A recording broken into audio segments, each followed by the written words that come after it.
안녕하세요. 이번 영상에서는 CAD 고수의 비밀 3번 닫히지 않은 객체에 해치 넣기 이 내용을 진행을 할 텐데, 예제도면을 열어보면 이렇게 테이블이 있을 거예요.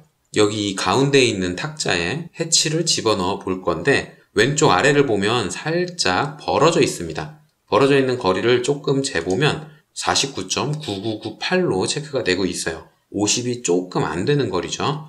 이렇게 미세하게 열려 있더라도 집어넣을 수 있습니다. 그 방법에 대해서 설명을 하려고 하는 건데, 그 옵션은 해치 기능을 실행하면 나오는 리본에 있어요. 요 안에 해치를 집어넣을 텐데, 뭐 패턴을 선택하거나 축척을 선택하거나 이런 건 다 선택을 알아서 해야겠죠? 저는 그냥 솔리드로 집어넣어 볼게요. 요 앞에 있는 내용들을 다 설정한 다음에 오른쪽에 옵션이라는 패널을 확장해 보면 차이공차라는 옵션이 있습니다. 요걸 사용하면 뜯어진 부분에도 해치를 집어넣을 수 있어요. 일단 저 차이공차라는 값이 0으로 되어 있는 상태에서 그냥 안에 내부점을 클릭을 하면 이렇게 오류 메시지가 나올 겁니다. 닫혀있는 경계를 확인할 수 없다고 나오죠. 원인은 크게 두 개인데, 간격이 있다, 즉 이렇게 벌어져 있다, 혹은 경계로 사용하는 객체가 표시 영역 외부에 있다, 화면에 보이지 않고 있다는 뜻이죠. 오토캐드의 버전이 낮은 경우엔 오프스크린 셀렉션이 적용이 되지 않아서 화면 밖에 있는 객체에 대해서 기능을 사용을 할 수가 없어요. 그래서 이렇게 경고 메시지가 나오고 해치가 들어가지 않는 경우도 생깁니다. 상세 정보 표시라는 걸 눌러보면 어떻게 해봐라 라고 나오는데, 보통 여기까지는 잘 안 보잖아요. 그리고 작업 공간을 살펴보면 빨간색 원으로 이렇게 벌어진 부분을 체크를 해주고 있어요. 요거는 체크해주는 게 꼭 맞다고 볼 수는 없는데, 컴퓨터가 모든 부분에 다 체크를 해서 확인을 해주는 건 아니거든요. 계산 가능한 부분에만 일부 확인을 해줍니다. 지금 상황 같은 경우엔 전혀 상관없는 의자에도 체크를 해주고 있잖아요. 그러니까 이렇게 체크를 해주는 건 100% 믿으시면 안 돼요. 계산을 언제나 정확히 해내진 않거든요. 계산하다가 못하겠으면 CAD가 그냥 중간에 포기해버려요. 자, 어쨌든 여기가 벌어져 있어서 해치를 집어넣지 못한다는 거는 확인을 했습니다. 그러면 어떻게 하면 넣을 수 있느냐? 열려져 있는 걸 닫혀 있다고 인식하게 만들면 되죠. 그 옵션이 바로 차이공차라는 거예요. 요게 0으로 설정되어 있어서 무조건 닫혀 있을 때에만 해치가 들어가게 되는 거거든요. 아까 거리를 재봤을 때 50보다 조금 작았죠? 이 값을 50으로 설정하고 나면 50까지 벌어진 거는 닫혀 있는 걸로 인식을 하겠다는 뜻이에요. 이렇게 설정을 하고 나서 테이블 안쪽을 클릭을 하면 경고 메시지가 바뀝니다. 해치 경계가 닫히지 않았는데 해치를 계속 넣을 거냐 말 거냐 이렇게 물어보는 게 바뀌어요. 당연히 해치를 넣으려고 옵션을 바꾼 거니까 이 영역의 해치 계속, 요걸 선택을 해주면 해치가 들어갑니다. 옵션에 차이공차, 요것만 써도 미세하게 열려있는 부분을 닫혀있는 걸로 인식시키게 만들 수가 있는 건데, 이 친구를 리본에서만 쓸 수 있냐? 그건 또 아니에요. 아직도 많은 분들이 클래식 메뉴라 그래서 옛날에 사용하던 메뉴를 사용을 하고 있는데, 리본 메뉴를 사용하지 않을 때 해치라는 기능을 사용하게 되면 해치 및 그라데이션이라는 이런 대화 상자가 나옵니다. 여기에서도 차이공차라는 옵션을 사용을 할 수가 있어요. 대화 상자의 오른쪽 아래에 보면 동그란 화살표가 있죠? 요걸 클릭하면 옵션들이 쭉 표시되는데, 그 중간쯤에 차이공차라는 메뉴가 있습니다. 리본 메뉴를 사용하지 않으시는 분들은 여기에서 공차를 설정을 하시면 돼요. 요걸 100으로 설정을 해 놓으면 리본 메뉴에서도 100으로 표시가 되는 거예요. 두 메뉴가 똑같은 겁니다. 50으로 설정을 해 놓고 다시 창을 열어보면 요게 또 50으로 바뀌어 있는 거고요. 그리고 요 값은 환경 변수로도 제어를 할 수가 있어요. 해치 패턴의 차이공차, 갭 톨러런스라는 뜻으로 HP 갭 톨이라는 요런 환경 변수를 사용을 합니다.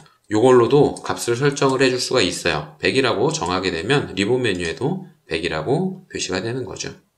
책에서는 여기까지만 설명을 했는데, 사실 이 기능에는 한 가지 한계가 있어요. 그게 뭐냐 하면 닫혀있는 부분이 일부만 열려 있다. 자, 여기에서 요걸 100만큼만 열어보겠습니다. 요 열려있는 간격이 딱 100인 거죠. 100만큼 열어놨는데 요 영역이 닫혀있는 영역으로 또 한 번 묶여있다. 그럴 때에는 해치 기능을 실행하고 내부점을 클릭하면 내부에 들어가는 게 아니라 크게 그 밖에 닫혀있는 영역에 들어가게 돼요. 계산하는 순서가 요 내부를 클릭했을 때에 차이공차를 먼저 적용하는 게 아니라 닫혀있는 영역이 있는지 없는지를 먼저 확인을 합니다. 그 다음에 닫혀있는 영역이 있으면 그 닫혀있는 영역에 해치를 집어넣게 되는 거예요. 계산 순서가 차이 공차가 먼저가 아니라 영역 계산이 먼저입니다. 만약에 이 친구가 이렇게 뜯어져 있다. 그러면 닫혀있는 영역이 없죠. 그래서 차이 공차가 영향을 미쳐서 닫혀있는 부분에 해치가 들어가는 거예요. 계산 순서가 닫혀있는 영역이 있는지를 먼저 계산한다는 게 이 기능의 한 가지 한계점이긴 한데 요걸 또 해결할 수 있는 방법도 있습니다. 아직은 설명하지 않았지만 객체를 선택하고 마우스 오른쪽 버튼을 누르면 객체 분리라는 기능을 사용을 할 수 있어요. 이 기능은 뒤에 자세히 다룰 거라서 지금은 간단하게만 소개를 할게요. 객체 선택한 상태에서 객체 분리라는 기능을 사용하면 선택한 객체만 남고 나머지 객체는 화면에 보이지 않게 싹 가려집니다. 이 상태에서 해치를 쓰면 닫혀있는 게 있더라도 화면에 보이지 않으니까 영역으로 계산을 하지 못해요. 그래서 닫혀있지 않은 부분에도 해치를 집어넣을 수가 있게 되는 거죠. 그 다음에 숨겨놨던 걸 다시 화면에 보이게 만들어야겠죠? 마우스 우클릭을 다시 한 다음에 객체 분리 끝이라는 기능을 사용하면 숨어있는 객체들이 다시 화면에 나오게 됩니다. 이렇게 객체 분리라는 거랑 같이 쓰면 한결 쉽게 해치를 집어넣으실 수가 있을 텐데 이 옵션은 선택점으로 내부를 클릭해서 사용할 때에만 사용할 수 있어요. 객체를 선택해서 경계 모서리를 직접 선택해서 사용할 때에는 또 이 옵션을 사용을 할 수가 없습니다. 자, 이 해치가 없다고 쳤을 때에 경계를 직접 선택해서 집어넣게 되면 톨러런스가 설정이 되어 있더라도 차이공차가 설정이 되어 있더라도 경계를 채울 수가 없어요. 무조건 선택점이라는 옵션으로 사용을 해야 되고 클릭한 위치에서 차이공차를 먼저 계산하는 게 아니라 닫혀있는 영역이 있는지를 먼저 계산하기 때문에 객체 분리로 숨겨놓고 사용하면 훨씬 편하게 사용을 하실 수가 있습니다. 자, 이렇게 해서 닫혀있지 않은 부분에 해치를 조금이나마 쉽게 넣는 방법에 대해서 설명을 했습니다. 해치라는 기능에서 차이공차 이 옵션을 사용을 하면 편하고 환경변수는 HP, 갭, 톨이다. 그리고 한계점에 대해서도 같이 설명을 했어요. 자, 이렇게 해서 이번 영상은 여기까지고요. 혹시라도 이해되지 않는 게 있다 혹은 궁금한 게 있는 분들은 댓글이나 이메일 남겨주시면 최대한 빨리 확인해서 답을 드리도록 하겠습니다.